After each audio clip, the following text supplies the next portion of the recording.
पर्व 16 पदरे स्वर्ग सदा प्रभुंकर स्वर्ग मात्र पृथ्वी मनुष्य संतान को वास करने से दे स्वर्ग सदा प्रभुंकर स्वर्ग ए पृथ्वी समस्त मानव जाति प्रभु दे धरा पृष्ठ स्वर्ग निवासी परमेश्वर से गोटे अनुष्ठान होची परिवार द्वितीय अनुष्ठान होची सरकार आ गोटे अनुष्ठान होची चर्च बा मंडली आ परिवार रो फाउंडेशन परिवार रो मूलाधार होची विवाह अटे द्वारा स्थापित परमेश्वर का विधि अटे परमेश्वर विवाह को स्थापन करिसंती परमेश्वर विवाह को से आरंभ करिसंती आओ ए विवाह परमेश्वर को द्वारा आरंभ होइतिबा एक पवित्र कार्य अटे धर्मशास्त्र पवित्र बाइबल लिखा जाइछि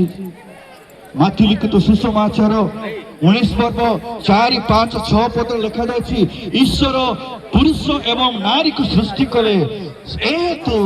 पुरुष से कौन करिबो ना अपना पिता माता को से त्याग करिबो एवं निज स्त्री सहित से आसक्त हेबे आ से माने तुहे एक भिन्न नुहति सेमन एकांग होती परमेश्वर सेमन को संयुक्त करियछंती ये विश्वास करे जे आ परमेश्वर सुब्रत और एलिना को सृष्टि करियछंती आ गोटे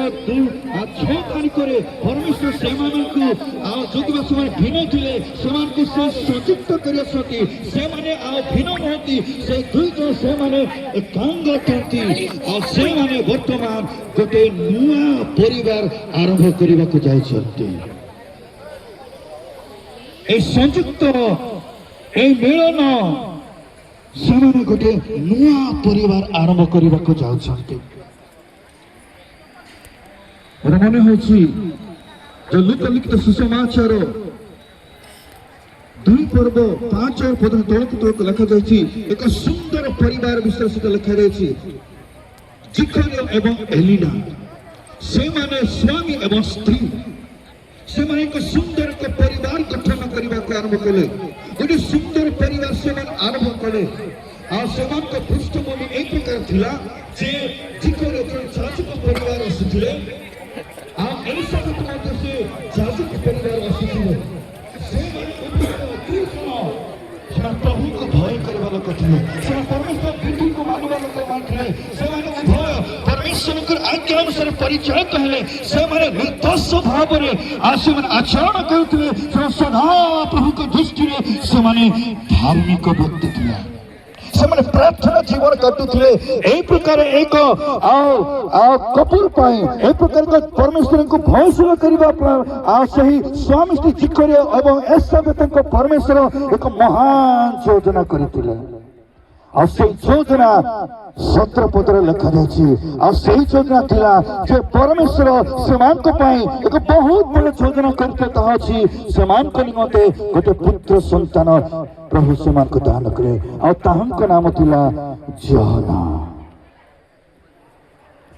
17 पद लिखा जाइछि जे जहन जन्म हेबे आ से पितामाता को निमते आनंदर कारण हेबे उल्लासर कारण हेबे आ से महान हेबे मु विश्वास करूछि अमन को सुब्रत एवं एलिना से माने एक नूतन परिवार गठन को जाउछंती प्रभु सेमान को पाए गोटे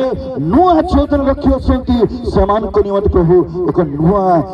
आरंभ करबा को जाउछंती मु विश्वास करछि आ प्रभु सेमान को पाए गोटे नुआ योजना करियछंती सेमाने गोटे पितामाता हेबा को जाउछंती सेमान को प्रभु गोटे